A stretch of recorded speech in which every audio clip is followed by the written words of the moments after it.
नमस्ते बच्चों, कैसे हैं आप लोग। उम्मीद करता हूँ बहुत अच्छे होंगे और बहुत ज़्यादा आप लोग मेरी लाइव क्लास को मिस कर रहे होंगे, है ना। क्योंकि अभी देख रहे हैं सब लोग रिकॉर्डेड ही ज़्यादा आप लोग पढ़ पा रहे हैं, लाइव उतना हो नहीं पा रहा है। थोड़ा सा जो है कि इंग्लिश मीडियम वगैरह हम लोग स्टार्ट कर रहे थे, उसमें बहुत सारे टीचर्स ने फॉर्म भरा है, तो उनसे बात उत करने में थोड़ा इधर तो बकरीद था एक दिन, देखें आप लोग। और फिर ये वाला हुआ क्या बोल रहे थे, हाँ फिर क्या हुआ, उसके बाद संडे हो गया और आज मंडे है, तो आज भी थोड़ा सा जरूरी था, लाइव नहीं ले पाए पर रिकॉर्डेड है। और इसमें टॉप 50 क्वेश्चन है, ठीक है। बहुत ज़्यादा मिस किए होंगे आप लोग, मुझे पता है, मैं भी आप लोगों को बहुत मिस कर रहा हूँ, पर चीज़ें बहुत ठीक हो जाएगी और दिक्कत नहीं है, टेंशन मत लीजिए आप, सिलेबस टाइम से हम खत्म कर देंगे, ठीक है। बाकी आप लोग रिकॉर्डेड बेस से पढ़ते रहिए, आप लोग मत रुकिएगा, ठीक है। टॉप 50 जो है कि संस्कृत का ऑब्जेक्टिव क्वेश्चन है, जो हम लोग 4 चैप्टर पढ़ लिए हैं। मंगलम पहला था, दूसरा पाटलिपुत्र वैभवम था, तीसरा अलस कथा और चौथा हमारा संस्कृत साहित्य लिखिका। तो 4 चैप्टर से हमने टोटल 50 क्वेश्चन लगभग आप लोग के लिए लाया है और आप लोग को इस रिकॉर्डेड वीडियो को अच्छे से देखना है और लास्ट में आपको बताना है कि 50 क्वेश्चन में से आपका कितना सही हुआ, ठीक है। तो चलिए स्टार्ट करते हैं। पूरा ईमानदारी से 50 क्वेश्चन को देखिएगा, कोशिश कीजिए कि कॉपी में एक एक नंबर को लिखिए मेरे साथ में आप लोग, और लास्ट में आप लोग जरूर बताइए स्कोर कितना हुआ। अच्छा लगे तो अपने दोस्तों को भी शेयर कीजिएगा, ज्ञान बांटने से बढ़ता है, प्रसाद की तरह होता है ज्ञान, हमेशा याद रखिएगा। आइए पहला सवाल, फर्स्ट क्वेश्चन से लगभग 10 सवाल मिलेगा आपको, पहला चैप्टर से लगभग आपको टोटल 10 सवाल मिलेगा। पहला क्वेश्चन कि मंगलम पाठ कहां से लिया गया है, आपको याद होगा कि मंगलम पाठ उपनिषद से लिया गया है। दूसरा क्वेश्चन है महान से भी महान क्या है, तो हमने आपको बताया होगा कि जो आत्मा है वो महान से महान है, सूक्ष्म से सूक्ष्म है, मनुष्य के हृदय रूपी गुफा में रहता है, तो आत्मा यहां पर हो जाएगा। नेक्स्ट क्या है, मंगलम पाठ के रचनाकार कौन है, तो हम लोग पढ़े थे कि मंगलम पाठ के जो रचनाकार हैं वेद व्यास जी हैं। नेक्स्ट सवाल है कि मंगलम पाठ में किस प्रकार के मंत्र हैं, तो जब हम चैप्टर पढ़ा रहे थे तो आप लोग पढ़े होंगे कि मंगलम पाठ के जो मंत्र हैं वो किस रूप में है, पद्यात्मक रूप में है ना। नेक्स्ट है सत्य से किसका रास्ता प्रशस्त होता है, तो सत्य से ही देवलोक का रास्ता प्रशस्त होता है, ऑप्शन नंबर बी होगा। नेक्स्ट है यह संपूर्ण संसार किसके द्वारा अनुशासित है ना। तो ये जो पूरा संसार है बच्चों, ये जो है किसके द्वारा अनुशासित है, तो वो परमात्मा के द्वारा अनुशासित है। परमात्मा अलग अलग धर्म में अलग अलग नाम से इन्हें जाना जाता है, कोई भगवान, कोई अल्लाह, कोई कुछ कहता है। नदियां नाम और रूप को छोड़कर किस में मिल जाती हैं, नदियां नाम और रूप को छोड़कर समुद्र में मिल जाती है, आप लोग पढ़ लिए होंगे। ईशावास्य उपनिषद में किसके विषय में चर्चा है, बच्चों मंगलम पाठ में कुल 5 मंत्र हैं जो 4 अलग अलग उपनिषद से लिए गए हैं। पहला मंत्र जो है वो ईशावास्य उपनिषद से लिया गया है, दूसरा मंत्र कंठोपनिषद से लिया गया है, तीसरा मंत्र मुंडकोपनिषद से लिया गया है, चौथा मंत्र भी मुंडकोपनिषद से लिया गया है, और पांचवा हमारा श्वेताश्वर उपनिषद से लिया गया है। तो हम लोग पढ़े थे कि ईशावास्य उपनिषद जो कि पहला मंत्र है, और ईशावास्य मतलब ईश्वर बच्चों, और ईश्वर क्या है, सत्य है। मैंने बताया था ट्रिक में, ईश्वर सत्य है। ईशावास्य उपनिषद में सत्य के बारे में चर्चा है। कंठोपनिषद में अगर हम देखें तो आत्मा के विषय में कहा गया है। क्वेश्चन नंबर बच्चों 9 है कि सत्य मार्ग से विद्वान कहां जाते हैं, तो सत्य मार्ग से विद्वान देवलोक चले जाते हैं, ऑप्शन ए सही है। कौन अपने नाम और रूप को छोड़कर समुद्र में मिल जाते हैं, तो अपने नाम और रूप छोड़कर के बच्चों समुद्र में नदियां मिलते हैं। कौन मिलते हैं, नदियां। 10 क्वेश्चन हो गया है, हम उम्मीद करते हैं कि आप लोग 10 में से 10 सही किए होंगे। अब थोड़ा स्पीड हम लोग बढ़ा रहे हैं, तो आप लोग भी मेरे साथ स्पीड बढ़ाइए और थोड़ा दन दन दन दन लिखना स्टार्ट कीजिए। आइए, है ना। सत्य धर्म के लिए किसको हटा दें, तो कहते हैं कि सत्य धर्म के लिए सूर्य भगवान से प्रार्थना करते हैं कि सत्य धर्म के लिए किसको, हिरण्मय पात्र को हटा देना चाहिए। नेक्स्ट है मेरे बच्चे कि ऋषि लोग देवलोक की प्राप्ति के लिए किस मार्ग को अपनाते हैं, तो वो लोग सत्य मार्ग को ही अपनाते हैं। नेक्स्ट है अब चैप्टर नंबर दूसरा, 12 क्वेश्चन चैप्टर पहला से हमने आपके लिए सेट किया था। चैप्टर नंबर दूसरा स्टार्ट होता है पाटलिपुत्र पटना के नाम से कब प्रसिद्ध हुआ। आप पढ़े होंगे कि मध्यकाल के टाइम में ही पाटलिपुत्र जो है पटना नाम से, और अभी तक हम लोग पटना ही कहते हैं। पटना के उत्तर दिशा में कौन सी नदी है, पढ़े होंगे गंगा नदी है। नेक्स्ट है बच्चों पाटलिपुत्र में कौन बार बार आए थे, तो पाटलिपुत्र में भगवान जी आए थे, बुद्ध भगवान जी आए थे।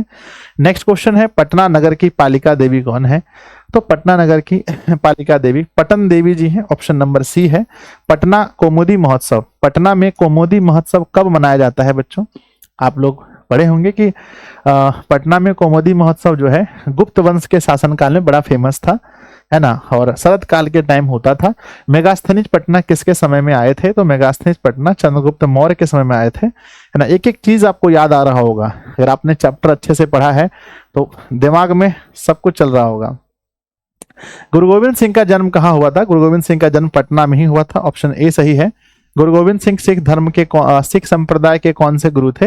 10वें गुरु थे, ऑप्शन डी सही है। नेक्स्ट है गांधी सेतु कहाँ पर है? गांधी सेतु बच्चों एशिया का सबसे बड़ा सेतु माना जाता है, जो पाटलिपुत्र में ही स्थित है। राजशेखर की रचना कौन सी है? अगर आपने पढ़ा होगा तो मैंने ट्रिक बताया था कि राजा क्या खाता है, बताओ। राजा मांस खाता है, तो बच्चों काव्य मीमांसा हो जाएगा, काव्य मीमांसा। नेक्स्ट है कौमुदी महोत्सव किस ऋतु में होता था? जस्ट मैंने थोड़ी देर पहले बताया था कि ये शरद ऋतु में होता है। मेरे बच्चे एक चीज मैं और पूछना चाहता हूं आप लोगों से कि क्या सब कुछ अच्छा लग रहा है? कोई दिक्कत नहीं है? हाँ गुरुजी बहुत गुस्सा है आपसे, लाइव क्लास नहीं ले रहे हो। बस रुक जाओ जल्दी से। नेक्स्ट किसके समय में पाटलिपुत्र अधिक समृद्ध हुआ था? देखो अधिक समृद्ध की अगर मैं बात करूं तो चंद्रगुप्त मौर्य के समय में मतलब चंद्रगुप्त मौर्य के समय में ठीक ठाक था। मेगास्थनीज बुद्ध तो नहीं होगा। अधिक समृद्ध की बात करें बच्चों तो आई थिंक अशोक जी के समय में अधिक समृद्ध हो गया था, ऑप्शन बी सही होगा। नेक्स्ट है काव्य मीमांसा के रचनाकार कौन है? मानसा, जब मांस देखा तो राजशेखर, ऑप्शन बी होगा। नेक्स्ट फटाफट आंसर कीजिए। प्राचीन काल में शिक्षा का केंद्र कहाँ था? तो प्राचीन काल में पाटलिपुत्र को शिक्षा का केंद्र कहा जाता था। भगवान बुद्ध जी भविष्य में किस नगर को महानगर बनेगा ऐसा कहा था? भगवान बुद्ध ने किस शहर को किस नगर को महानगर बनेगा ऐसा कहा था? तो पाटलिपुत्र सही उत्तर होगा। नेक्स्ट है हमारा सरस्वती का कुलगृह कौन सा नगर है? तो ये भी पाटलिपुत्र ही सही उत्तर होगा। नेक्स्ट है पाटलिपुत्र वैभवम पाठ में किस शहर का वर्णन है? तो पटना का वर्णन है। नेक्स्ट क्वेश्चन है पटना का इतिहास कितना पुराना है? ये 2026 में क्वेश्चन पक्का आएगा बच्चों, ठीक है ना। तो 2500 वर्ष पढ़े होंगे आप लोग। अलस कथा चैप्टर नंबर 3 स्टार्ट हो रहा है। अलस कथा आप लोग पढ़े होंगे भाई, 4 आलसी होते हैं, बड़े खतरनाक है।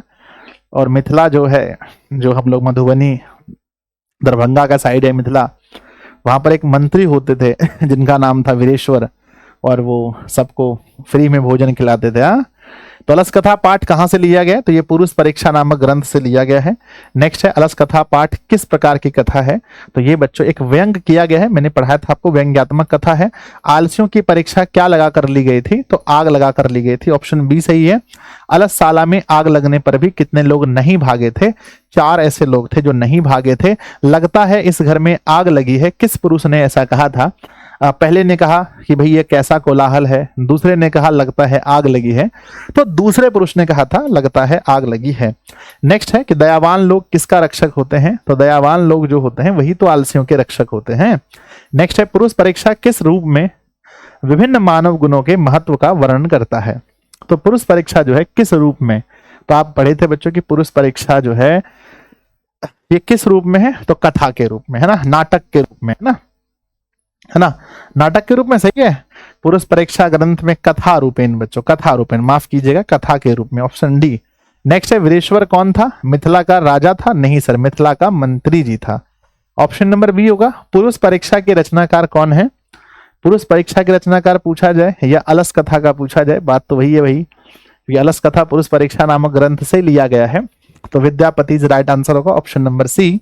स्त्रियों का रक्षक कौन होते हैं? तो स्त्रियों के रक्षक उनके पतिदेव जी होते हैं, ऑप्शन बी सही है। आई थिंक आपने 40 में बहुत अच्छा सही किया होगा, बहुत ज्यादा सही किया होगा। नेक्स्ट है माता किसका रक्षक होती है? माता अपने बच्चों का रक्षक होती है, ऑप्शन डी सही है। कौन परिश्रम नहीं करना चाहते हैं? जो आलसी टिक करना बच्चों नहीं करना चाहते हैं। वर्तमान काल की संस्कृत लेखिका, अब शुरू हो रहा है आपका चैप्टर नंबर 4 जो लास्ट मैंने पढ़ाया था, संस्कृत साहित्य लेखिका। तो वर्तमान काल की संस्कृत लेखिका कौन है? वर्तमान में मिथिलेश कुमारी मिश्र जी हो जाएंगे। अर्थवेद में कितनी ऋषि पत्नियों का वर्णन है?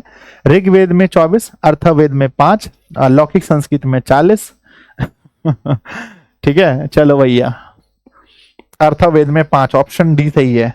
लौकिक संस्कृत साहित्य में कवित्रियों के कितने पद हैं? तो लौकिक संस्कृत की मैं बात करूं तो 150 पद हैं, ऑप्शन ए सही है। विजयंका का काल कौन सा था? विजयंका जी 8वीं शताब्दी की थी। नेक्स्ट है क्षमाराव ने किसकी रचना की है? पंडिता क्षमाराव, ने बच्चों शंकर चरितम की रचना की है। अगर मैं ऐसे देखूं बच्चों तो ग्राम ज्योति भी पंडित क्षमाराव की रचना ही है, ग्राम ज्योति भी इसकी रचना है, तो ये भी हो जाएगी इसकी रचना। तो आई थिंक यहाँ पर जो है हमारा बी और सी दोनों ऑप्शन सही आ रहा है। नेक्स्ट है याज्ञवल्क्य ने किसके शिक्षा देते हैं? याज्ञवल्क्य मित्रिय को किसकी शिक्षा देते हैं? आप ऐसा कह सकते हैं उनकी पत्नी को वो आत्म तत्व की शिक्षा देते हैं। सेकंड लास्ट क्वेश्चन है चालुक्य वंश के राजा कौन थे? चौ से चालुक्य और चौ से चंद्रादित्य, ठीक है ना, ऑप्शन नंबर डी। और बच्चों पता है आपको इसकी शताब्दी कितनी है? तो सर शताब्दी भी इनकी अगर मैं बात करूं तो शताब्दी भी 14वीं शताब्दी। लास्ट क्वेश्चन है और बच्चों लास्ट क्वेश्चन कहता है कि वर दाम्बिका परिणय नामक चंपू काव्य किसकी रचना है? तो बच्चों वरदाम्बिका परिणय नामक चंपू काव्य किसकी रचना है? तो आपको पता होना चाहिए कि भैया ये तिरुलांबा की रचना है। Option is right A option. तो बच्चों ये 50 क्वेश्चन थे जो आप लोग का रिवीजन के लिए था। हम उम्मीद करते हैं कि आप लोगों ने बहुत अच्छा किया होगा। प्लीज आप लोगों को बस एक कमेंट करना है कि आपका स्कोर क्या रहा और क्या आपको ऐसा क्लास पसंद है, क्या आपको ऐसी वीडियोस पसंद है बच्चों, ऐसी वीडियो क्लास पसंद है ना, वीडियो क्लास पसंद है कि गुरुजी कभी कभी ऐसा हो जाए, अगर आप नहीं रहते हो तो कोई कभी कभी यार ऐसे दे दो, रिकॉर्डेड दे दो, क्या आप चाहते हैं जिसमें बहुत कम टाइम लगे और हम आपको कुछ क्वेश्चन करवा पाए? तो मिलते हैं बच्चों फिर लाइव क्लास में बहुत ही जल्दी। कल से लाइव क्लास होगी, कल मिलते हैं। तब तक के लिए आप पढ़ते रहो, हंसते रहो, मुस्कुराते रहो। जय हिंद बच्चों, बाय, लव यू। आप सभी को हालचाल भी लिखना नीचे कमेंट बॉक्स में, स्कोर भी लिखना, ठीक है भाई, डरो मत, हो जाएगा। मैं हूं ना साथ में। रिकॉर्डेड बैच से या तो प्लेलिस्ट से या ऐप पे जाकर के अपनी पढ़ाई चालू रखो। ऐप में 749 रुपए में पूरा बैच आपको मिलता है, जहां आपको 1 साल का पूरा पढ़ाया हुआ रिकॉर्डेड है, नोट्स है, क्रैश कोर्स है, इस साल का लाइव बैच है, इस साल का क्रैश कोर्स है, एवरीथिंग बच्चों। पढ़ने वाले बच्चों के लिए सब कुछ उपलब्ध है, नहीं पढ़ने वालों के लिए अरे सर आप लाइव नहीं लेते हो, ये वो नहीं करना है। टॉपर्स को सुन रहे हो? अंशु का वीडियो आया था, सुनो उनको, टॉपर्स को सुनो, वो लाइव के चक्कर में नहीं रहते, रिकॉर्ड देखते हैं। चलो बच्चों, लव यू, बाय, ठीक है। जिनको जिनको बैच परचेज करना है सब लोग ऐप पे जाना, ये नंबर दे देता हूँ, दीदी से लोगों से बात करना 7700879453। दीदी लोगों को मैंने कॉल सेंटर पे बैठा के रखा है, उनको बोलना कि संजय सर ने नंबर दिया, भाई बताओ कोर्स कैसे परचेज करना है दीदी, फिर दीदी लोग बता देगी, फिर कोर्स परचेज कर लेना, ठीक है।